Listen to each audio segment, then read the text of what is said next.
This is an iHeart podcast. Guaranteed human. This is Danielle Fishel. Ryder Strong. And Will Friedle from Pod Meets World. Let's talk Chewy. Yes. For starters, they've got over 100,000 products. Food, treats, toys, beds. And as a dog and a cat mom, I can go to Chewy for literally anything I need, and it ships fast. And Chewy's customer service is unreal. Day or night, they're ready to help. You know what else I love? They handle prescriptions, pet insurance, telehealth, vet visits, and they're rolling out vet clinics across the country. For life with pets, the answer is Chewy. Save $20 on your first order with free shipping at chewpanions.chewy.com/world. Joy is essential, and it's also elusive. But now, there's a new and exciting way to start your journey toward a more joyful existence. Joy 101. It's a new podcast hosted by me, Hoda Kotb. If you're craving inspiration, support, and useful tools to maximize your joy, tune into these candid, uplifting, and moving on-air chats. Listen to Joy 101 on the iHeartRadio app, Apple Podcasts, or wherever you get your podcasts. Hey everybody, it's Josh, and Chuck is here in spirit too, and we just wanted to drop a casual reminder that we are going to have a swingin' Pacific Northwest swing this coming February, and tickets are now on sale. February 1st, we'll be at the Moore Theater in Seattle. February 2nd, we'll be at Revolution Hall in Portland. And on February 3rd, for SF Sketchfest, we'll be at the Sidney Goldstein Theater. Go check out all of our social medias for more information and links to tickets. And we'll see you in February. Welcome to Stuff You Should Know, a production of iHeartRadio.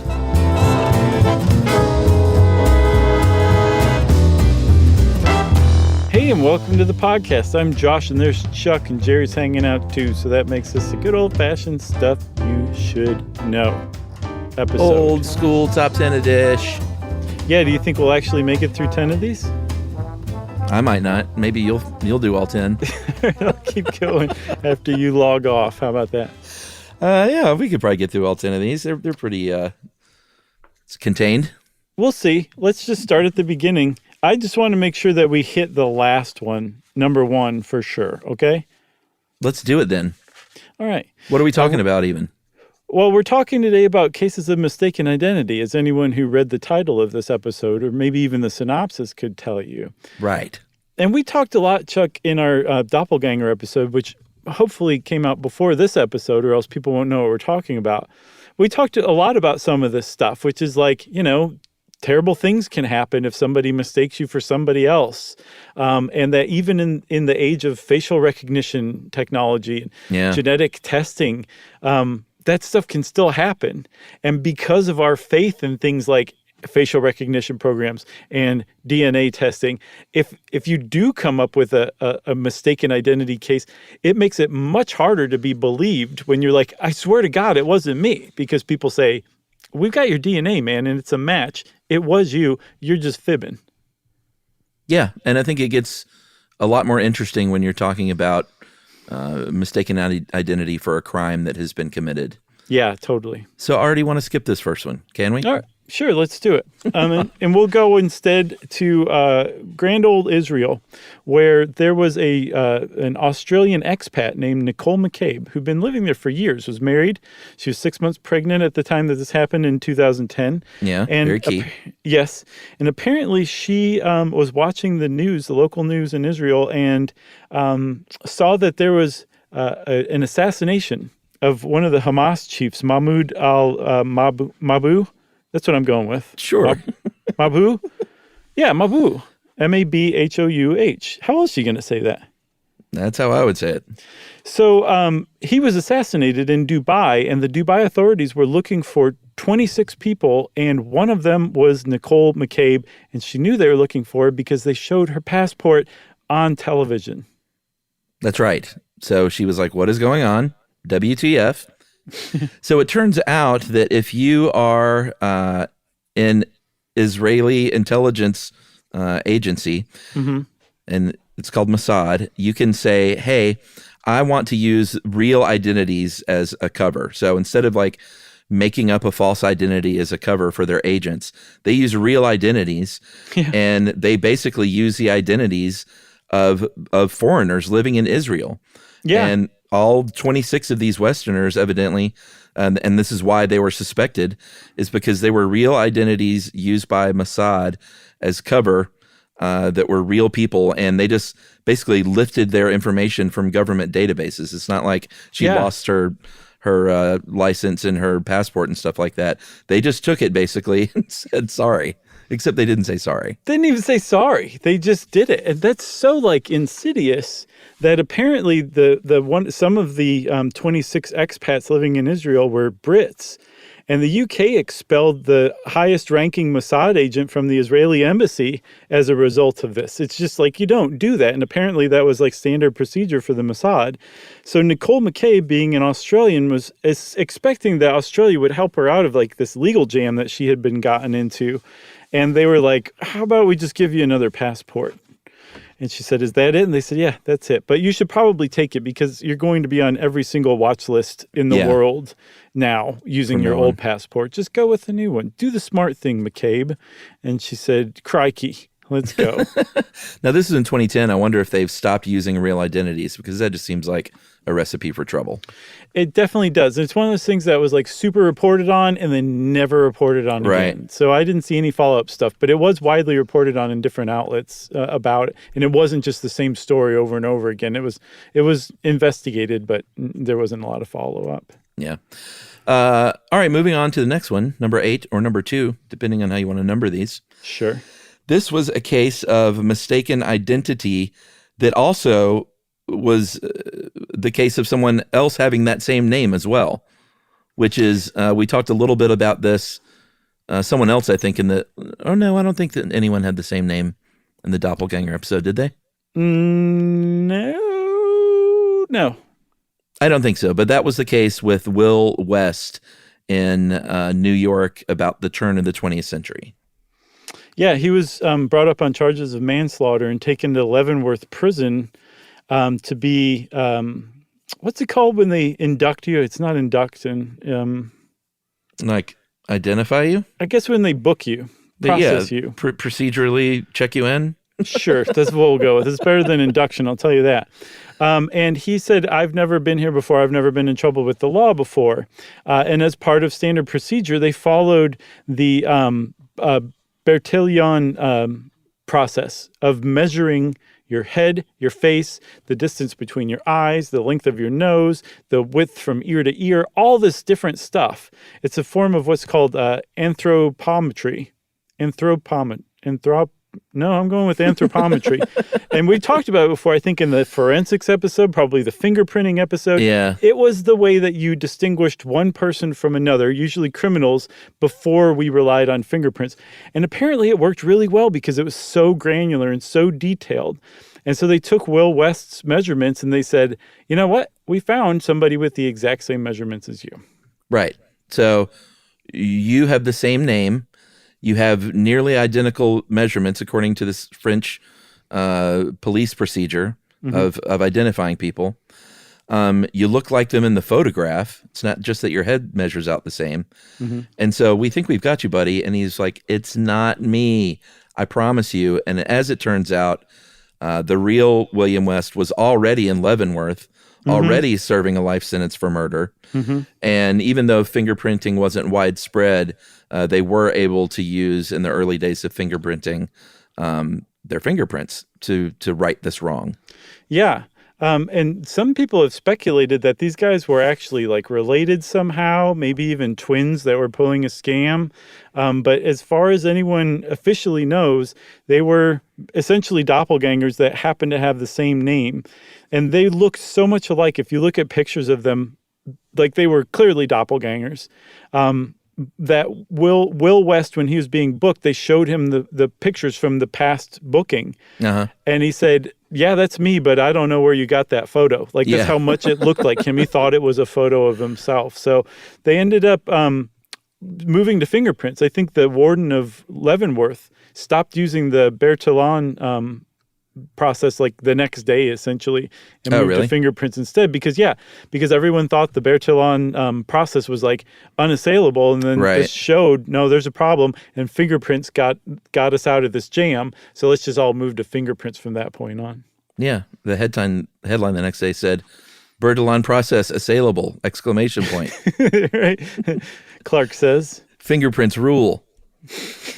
Oh yeah, you're Clark. I got that now. It took me a second. Sure. That's all I was right. like, who's Clark? All right, now we can move on to the case of, 3 gentlemen. There was a bad guy who committed crimes under the names John Smith and a much more fancy pants name, Lord Wilton de Willoughby. Nice. And it seemed like this guy, and for about, for almost 20 years, was bilking women out of their jewelry by, writing bad checks. He was a con man and a thief. And a man named Adolf Beck was mistaken for this man. And it wasn't just the case of, oh, you look like him, oh, we booked you, but hey, we cleared it up. This guy did hard time, 7 years in prison.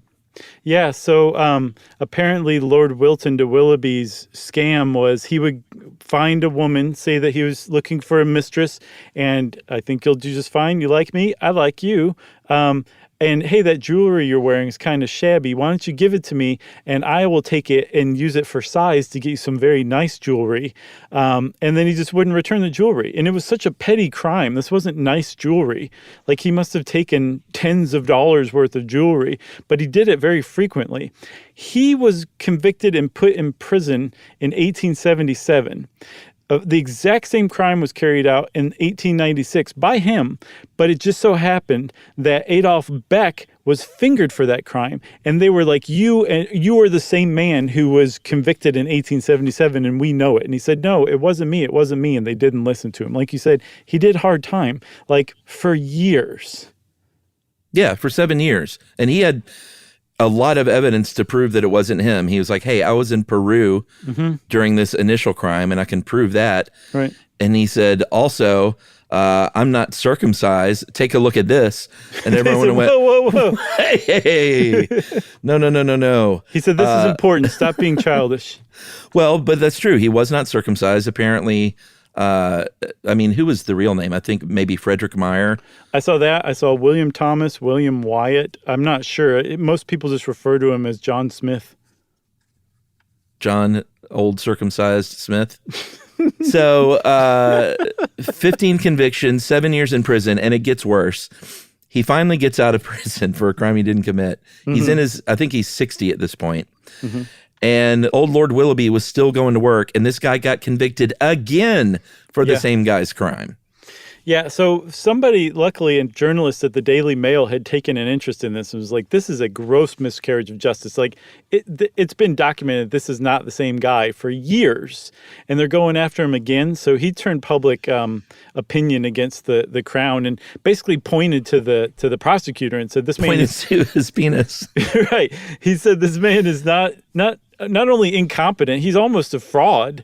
He's such a bad lawyer. Yeah. And we should release this guy. So not only did they release him, the Crown gave him a $5,000 compensation. £5,000 compensation. Yeah. Chuck, not only did I do the inflation calculator for pounds, I converted it to dollars. All right, let's hear it. So in 1900, 5,000 pounds was worth about 683,000 pounds today. And if you convert that to dollars today, he got $787,000. Hey, that's about $100,000 a year for being in prison.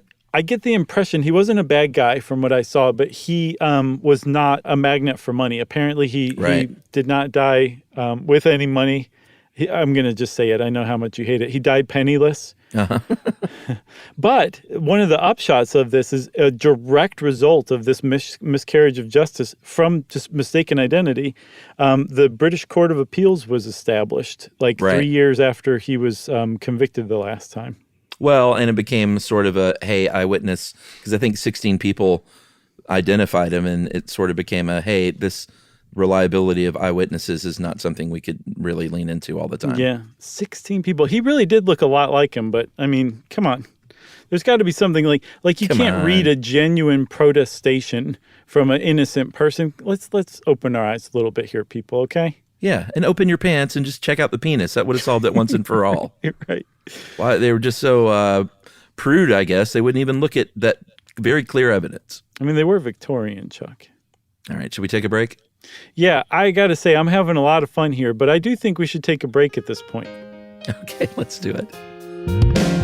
Learning things with Chuck and Chuck.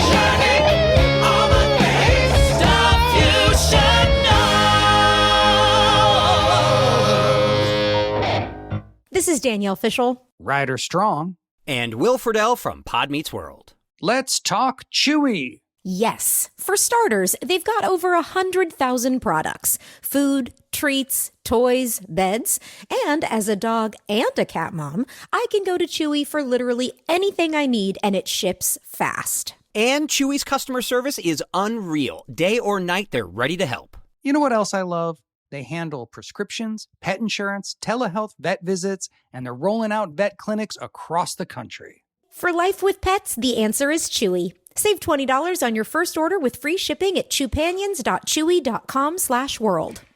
Joy is essential, and it's also elusive. You can't order it, you can't borrow it, or simply hope it into life. But now, there's a new and exciting way to start your journey toward a more joyful existence. Joy 101. It's a new podcast hosted by me, Hoda Kotb. Together, guys, we'll have meaningful conversations with the world's most fascinating people. Entertainment legends, sports icons, wellness experts, and everyday people will share how they find, allow, and experience joy. And I'll offer some of my own tips and takes on seeking a more balanced and harmonious life. If you're craving inspiration, support, and useful tools to maximize your joy, tune into these candid, uplifting, and moving on-air chats. Joy after a breakup, joy as an empty nester, joy after a loss, joy as a caretaker. This new podcast will speak to you. Listen to Joy 101 on the iHeartRadio app, Apple Podcasts, or wherever you get your podcasts. Your husband is not who you think he is. Your body is not what you thought it was. Your identity is formed by a secret history. I'm Danny Shapiro, and these are just a few of the stunning stories I'll be exploring on the 14th season of Family Secrets. And just then, we felt the plane turn in the air. So much so that the bags that were under people's seats just kind of flew into the aisle. Each week, we dive headfirst into the complex power of secrecy, how it shapes our identities and relationships, and how it ultimately can reveal to us our truest selves. My daughter, she's pretending she doesn't know, but is trying to cook and feed me and keep me alive because I wasn't eating anything. And me pretending like everything was fine. He kind of shoved me out of the way and said, move. And he went out the front door and he jumped in a car and drove off. And that was the last time I saw him. Listen to season 14 of Family Secrets on the iHeartRadio app, Apple Podcasts, or wherever you get your podcasts. Happy Pride from the Outspoken Podcast Network. All month long and all year round, we're celebrating being loud, proud, and always original. It's me, Brandon Kyle Goodman, host of the podcast Tell Me Something Messy. Check out my show for unfiltered takes on dating, relationships, and adulting. The more you get comfortable with someone, the more their real self comes out. They're going to be gross. What's the grossest thing about a man? Burping. Shut it down. Listen to High Key for the best pop culture takes, and there are no girls on the internet for all your tech news. For your favorite celebrity kikis, check out Outlaws with T.S. Madison. Wait, so Luke was the son of Vader. Yeah. And Vader was turned by RuPaul? Yeah, well, somebody turned him. Okay. Some old witch. Learn to love yourself unapologetically with BFF, Black Fat Femme. And start your day with intention with Waking Up with Ryan coming in July. Celebrate Pride with the Outspoken Network on the iHeartRadio app, Apple Podcasts, or wherever you get your podcasts. Open your free iHeartRadio app, search Pride, and listen now.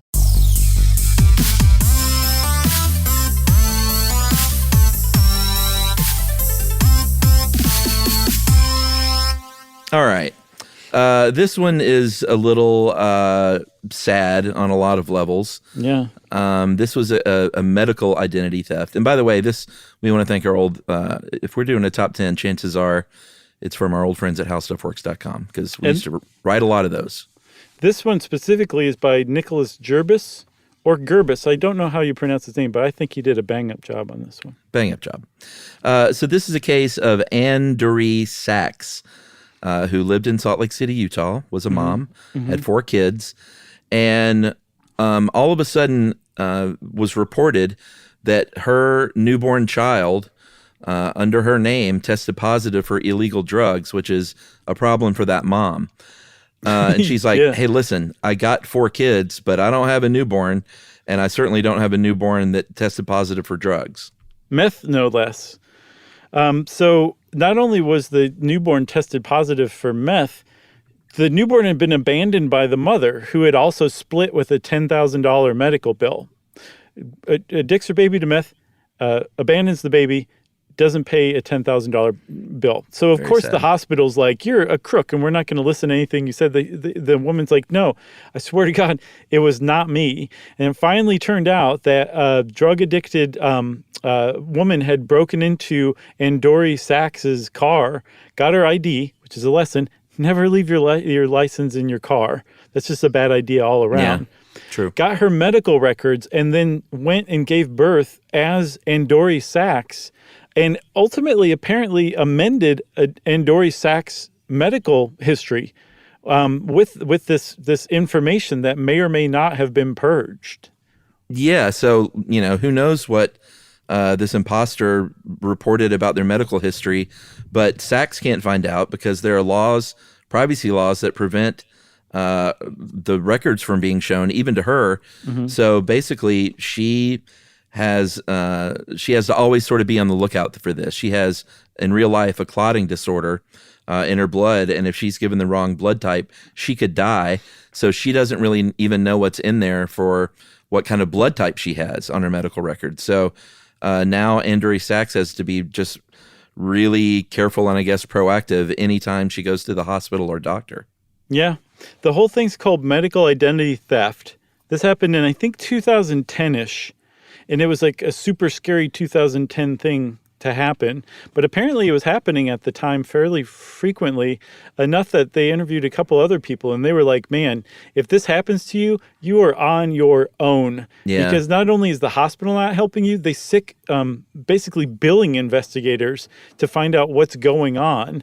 And they interviewed Ann Dury Sachs's children to find out, had mommy been pregnant recently? They would not believe her. They did not take her word for it. And it wasn't until she took a DNA test to prove this is not my child, they finally started to back off. Yeah, exactly. I wonder if you could demand that first rather than putting your family through all that, I think so. You just show up with a Ziploc bag of blood at the investigator's office and be like, test this. You just plunk it down on the desk in front of them. Or just spit at them and say, collect this. There you go. Oh, boy, Chuck, that turned dark pretty fast, but I liked it. Well, that whole story was dark. It's just a heartbreaking situation all the way around. I've got a little positive spin for you then. Oh, okay.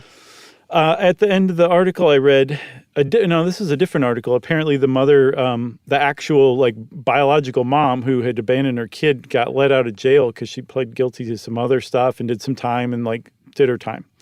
But Ann Dury Sachs was interviewed when asked how she felt about it. And she said, if the use of my ID is what allowed that baby a chance to survive, then it's worth it to me. Wow. I thought you were going to say that, the biological mom turned her life around and reclaimed the baby. And no, don't be naive, Chuck. No. Oh, that's a good one. How about this? Number 5, or we skipped one, so number 4? 6. How can we be this bad at this?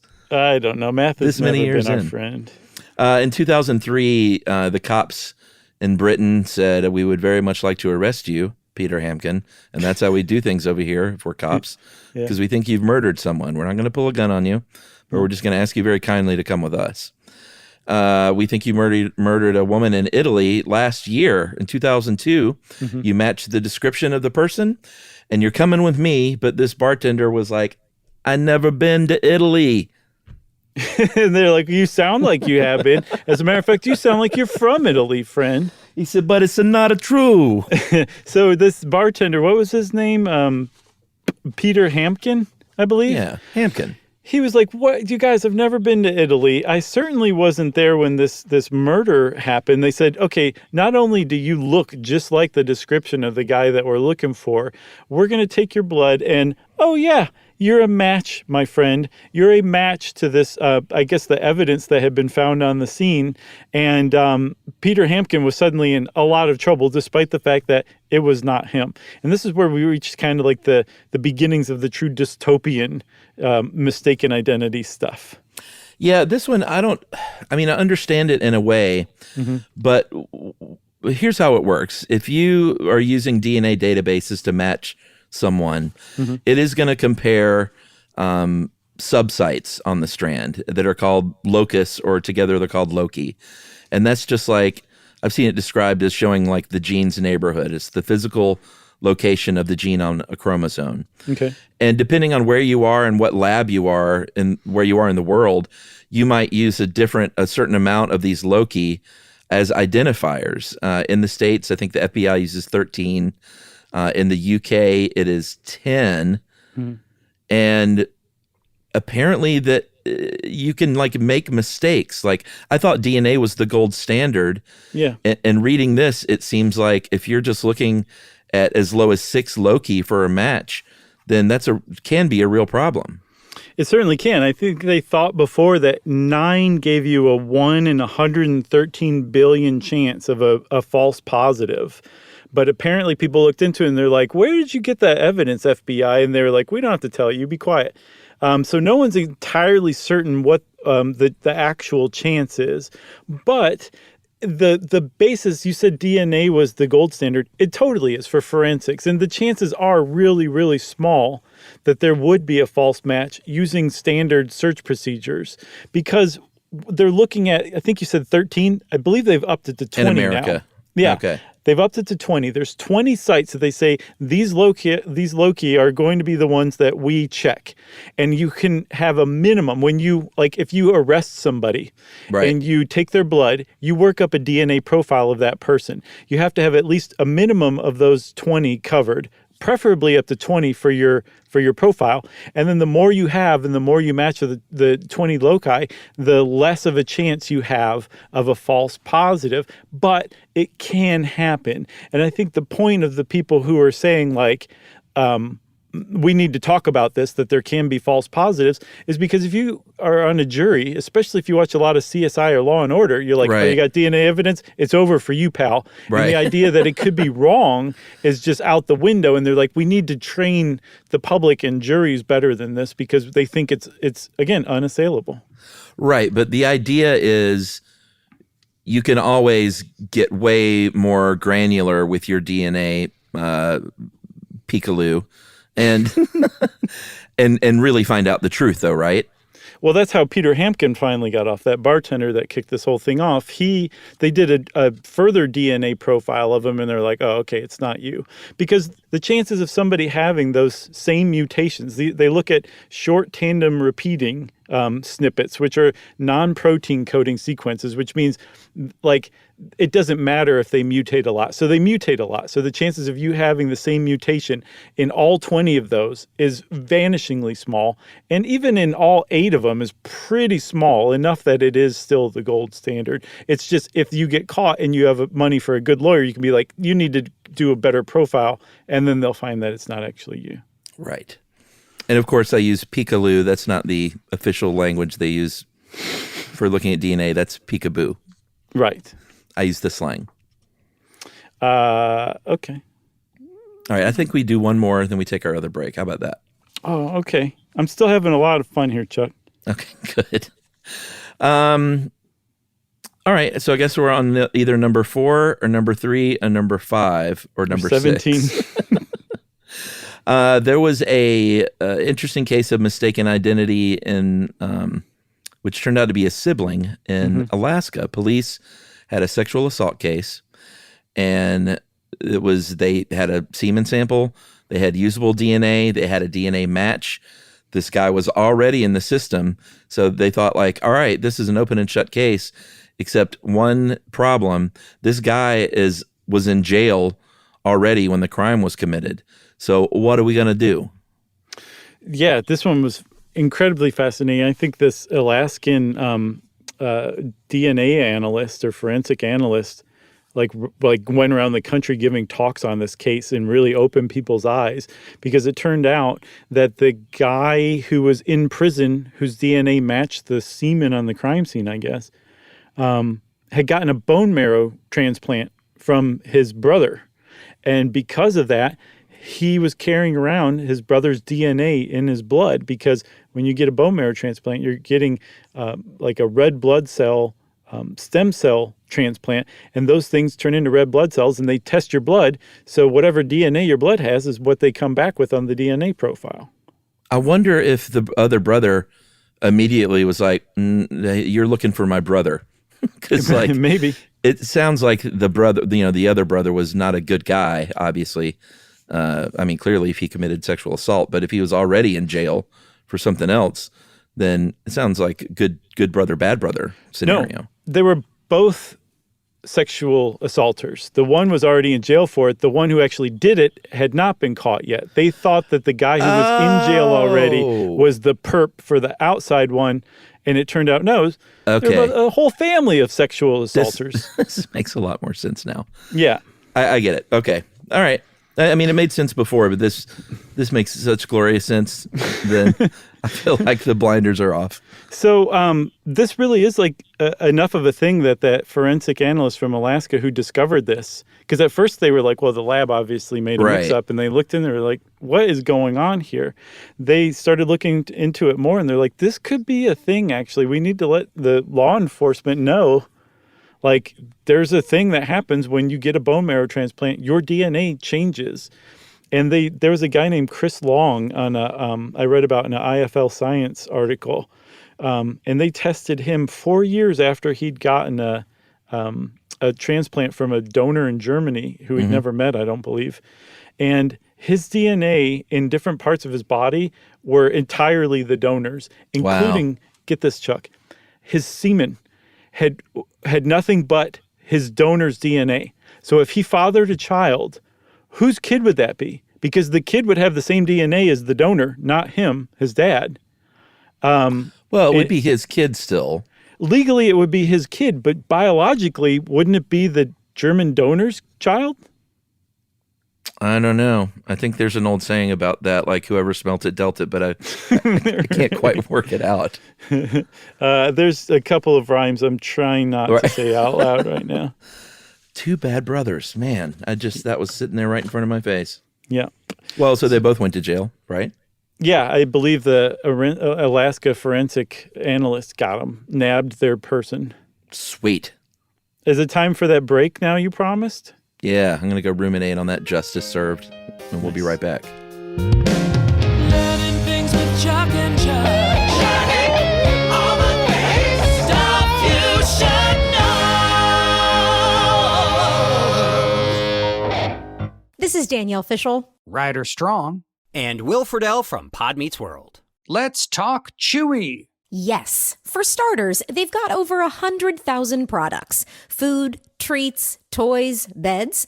And as a dog and a cat mom, I can go to Chewy for literally anything I need, and it ships fast. And Chewy's customer service is unreal. Day or night, they're ready to help. You know what else I love? They handle prescriptions, pet insurance, telehealth, vet visits, and they're rolling out vet clinics across the country. For life with pets, the answer is Chewy. Save $20 on your first order with free shipping at chewpanions.chewy.com/world. Joy is essential, and it's also elusive. You can't order it, you can't borrow it, or simply hope it into life. But now, there's a new and exciting way to start your journey toward a more joyful existence. Joy 101. It's a new podcast hosted by me, Hoda Kotb. Together, guys, we'll have meaningful conversations with the world's most fascinating people. Entertainment legends, sports icons, wellness experts, and everyday people will share how they find, allow, and experience joy. And I'll offer some of my own tips and takes on seeking a more balanced and harmonious life. If you're craving inspiration, support, and useful tools to maximize your joy, tune into these candid, uplifting, and moving on-air chats. Joy after a breakup, joy as an empty nester, joy after a loss, joy as a caretaker. This new podcast will speak to you. Listen to Joy 101 on the iHeartRadio app, Apple Podcasts, or wherever you get your podcasts. Your husband is not who you think he is. Your body is not what you thought it was. Your identity is formed by a secret history. I'm Danny Shapiro, and these are just a few of the stunning stories I'll be exploring on the 14th season of Family Secrets. And just then, we felt the plane turn in the air. So much so that the bags that were under people's seats just kind of flew into the aisle. Each week, we dive headfirst into the complex power of secrecy, how it shapes our identities and relationships, and how it ultimately can reveal to us our truest selves. My daughter, she's pretending she doesn't know, but is trying to cook and feed me and keep me alive because I wasn't eating anything.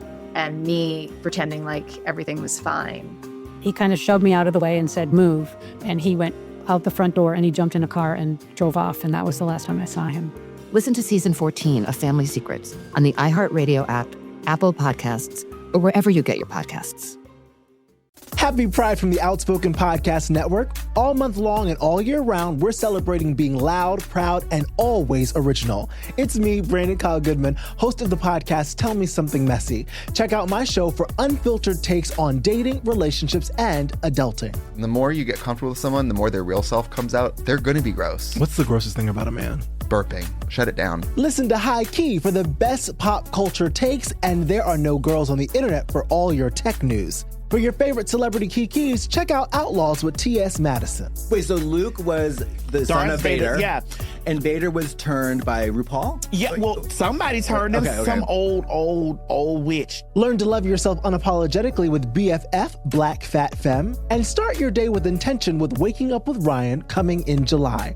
Celebrate Pride with the Outspoken Network on the iHeartRadio app, Apple Podcasts, or wherever you get your podcasts. Open your free iHeartRadio app, search Pride, and listen now.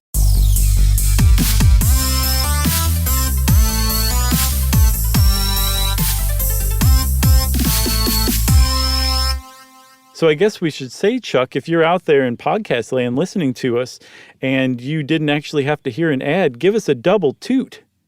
Toot, toot. You know, there was an emailer. I think he bothered me several times with his email that trying to convince us that we were in podcast land, because we used to say that out there in podcast land. Right. And this guy ruined it. We just quit saying it because he was like, you, in fact, are in podcast land. I kind of get where that guy's coming from. Was that you? Maybe. That's weird. You signed your name as Jean-Paul Dusseldorf. 8367 at Hotmail. What? I don't get that one. That was who sent it in. John Paul 8367 at hotmail.com. Yeah, I gotcha.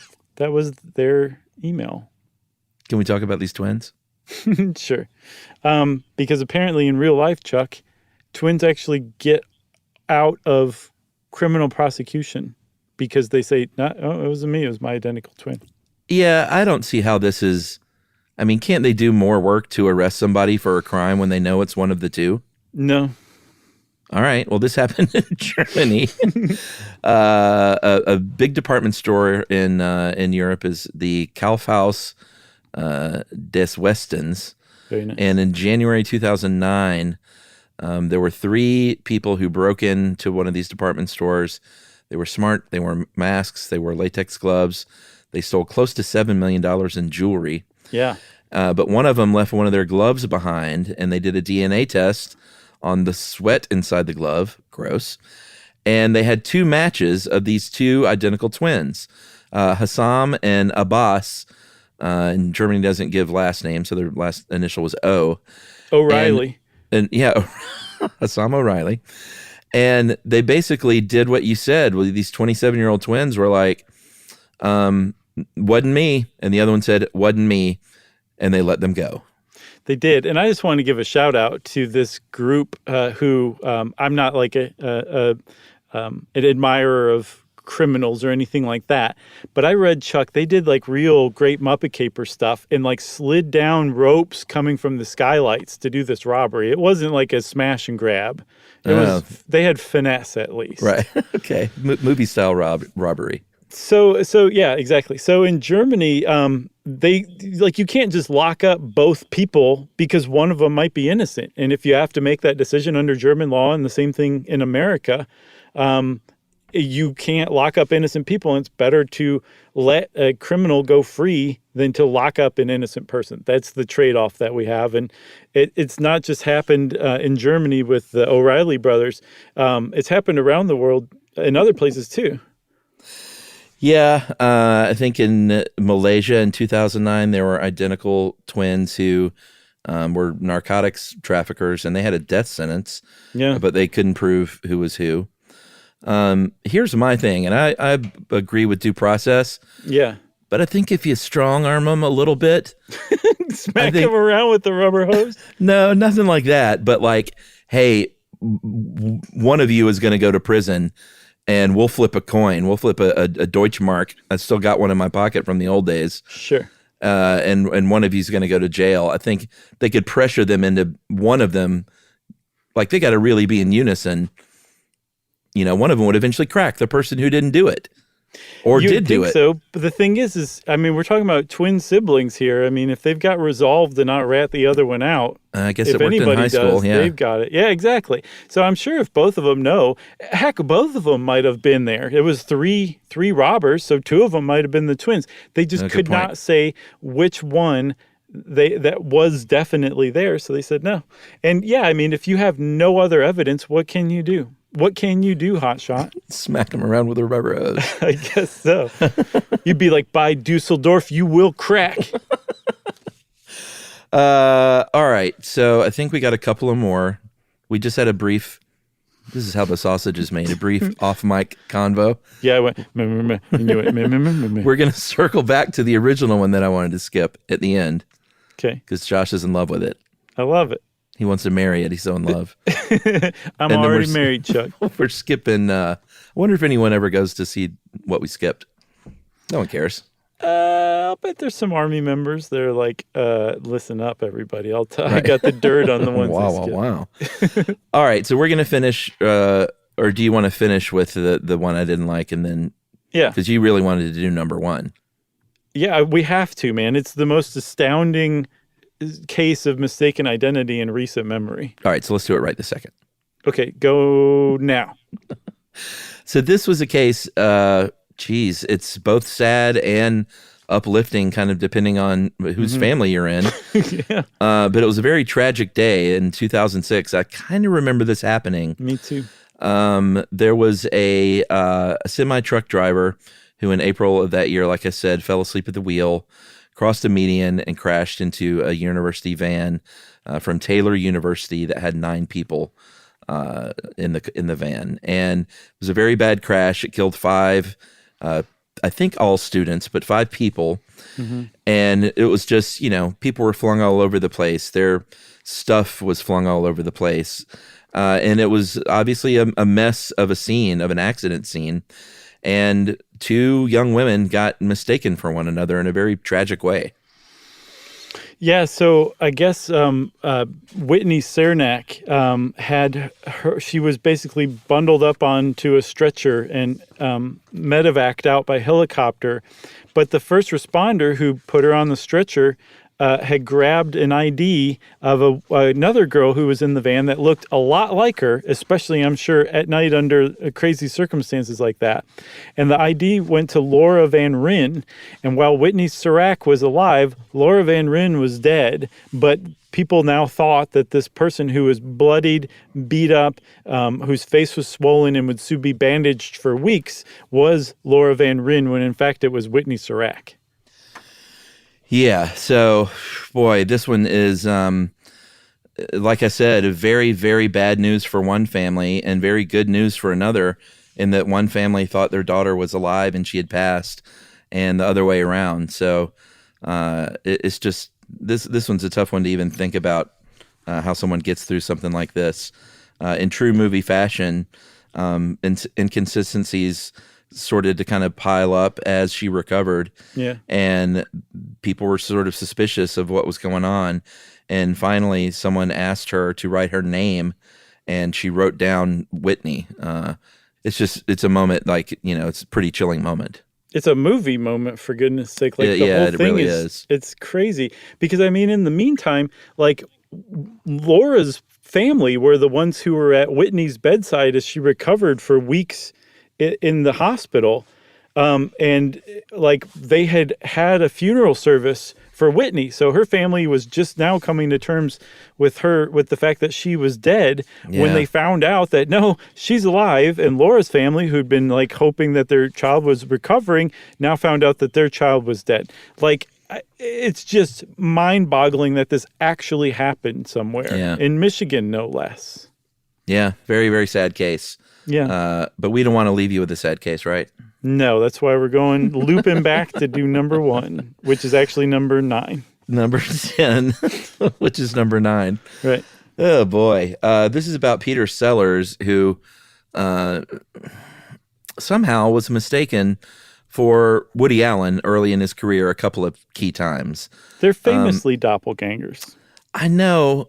They don't look much alike. A couple of things I'll attribute it to is Woody Allen looked, when he was younger, he looked different than you might think of him now, first of all. And Peter Sellers was a sort of man of 1,000 faces as an actor. He was well known for doing disguises, doing accents. No one ever knew who the real Peter Sellers was. Right. Fascinating dude, very troubled, not too great guy in real life, but I'm a huge Peter Sellers fan and like read biographies on him. But that's what he was known for is looking like other people. So it's no surprise that maybe he would get confused with someone else. I'm a David Niven guy, by the way. I love David Niven. So apparently on the set of Casino Royale, Leo Jaffe, who was the head of Columbia Pictures, the studio making the movie at the time, which is, I think, 1967 is when that movie was made. Yeah. Sounds right. And it was based on the Ian Fleming novel, Casino Royale. It was a James Bond movie, but it was a horror show. It was so poorly conceived and made that they had 5 directors, each shooting different parts of the movie, each working with different James Bonds, David Niven, Peter Sellers, Woody Allen, I don't know who else was there. And then each of the directors didn't know what the other one was doing. And then they put it together and thought it was going to be a good idea. But even before then, they had bigger problems on their hands because Leo Jaffe was talking to who he thought was Woody Allen, when in turn it was actually Peter Sellers. And he started complaining about Peter Sellers to Woody Allen, who was, in fact, actually Peter Sellers. That's right. And I'm just now looking at a picture of Peter Sellers from the late 60s. And with the horn rim glasses, he and Woody Allen, I can see it a little bit, I guess. Especially if you're a studio exec who couldn't care less. Like, all the actors are just like cattle to you with or cash registers as well, you know? This happened again on the set of What's New, Pussycat? And at this point, Sellers was pretty annoyed that this kept happening and that he was, he was a big star at that time, and Woody Allen was kind of just getting started. So, and he had quite an ego, so he was none too pleased. Yeah. So if you read write-ups on Casino Royale, the 1967 version, people are just like, this was a legendary catastrophe, which are some of the most fun movies to read about. Those and Stanley Kubrick films and Lars von Trier films are the most enjoyable to read about because people are just agog for one reason or another about what their subject is. Agog? Mm-hmm. Great word. I think so too, man. I've been peppering really great words throughout this episode, if you ask me. I've noticed. You got anything else? You want to talk about some more stolen identity or mistaken identity stuff? Nah. All right, let's not then. If you want to know more about mistaken identities, you can check out this article on How Stuff Works. And since Chuck said, nah, it's time for listener mail. I'm just going to read the first thing I saw because I didn't have one prepared. Oh. And this is called Chuck's Rope Trauma. Oh, yeah. Hey, guys, I'm imagining... We're going to play this out for years. Hey, guys, I'm imagining Chuck had a rough go at practicing shibari on himself. I'm sure hoping this is true so we can get a future topic on the art of shibari. Isn't that like a BDSM thing? I don't know. Should I I'm look pretty it up? sure it is. Yeah, I think it's rope binding for sexual pleasure. Oh, Japanese bondage. Yep. Okay. Boy, I just know that like in the back of my head. Apparently, I love for it. no These good pictures reason. are. These pictures are interesting. So, Chuck, answer the question. Is that where you got your rope trauma? No, it wasn't shibari, unfortunately. That seems like a lot more fun than what happened to me. Okay. But this is from Ryan, loves the show, listens to every episode. And Ryan works in a diesel shop. Mm-hmm. Diesel like the clothing line? No, for over-the-road trucks. Okay. Which I don't even know what that means. Is that like a long-haul trucker, probably? No, I think it's like a flying truck. Oh, okay, right. Oh, we should leave that in there. Hey, Momo. Yeah, Mo just barked everybody. It's nice to keep my mind active while I'm mindlessly wrenching on bolts all day. And that is from Ryan Schmidt in Waterloo, IA. Waterloo, Idaho? IA, where is that? That's Iowa. Yeah. I just wanted to rib the Iowans and the Idahoans. And that was Ryan? That's Ryan. Thanks a lot, Ryan. That was a good question. So, Chuck, do you want to share now what the rope trauma was? No, I literally think we should play this out for years. Man, so I was talking to one funny. of my friends and neighbors, Wesley, and he had just heard the episode about Mallory today and was like, so what was it? What happened to Chuck? I was like, he won't tell me. He could not believe that you didn't actually tell me. I was like, I don't know any more than anyone else. So we got a genuine internet mystery then. I love it. Yeah, it's a genuine one. If you want to send us a guess at what happened to Chuck with the rope, you can already cross shibari off of the list. You can send it in an email to stuffpodcast@iheartradio.com. Stuff You Should Know is a production of iHeartRadio. For more podcasts from iHeartRadio, visit the iHeartRadio app, Apple Podcasts, or wherever you listen to your favorite shows.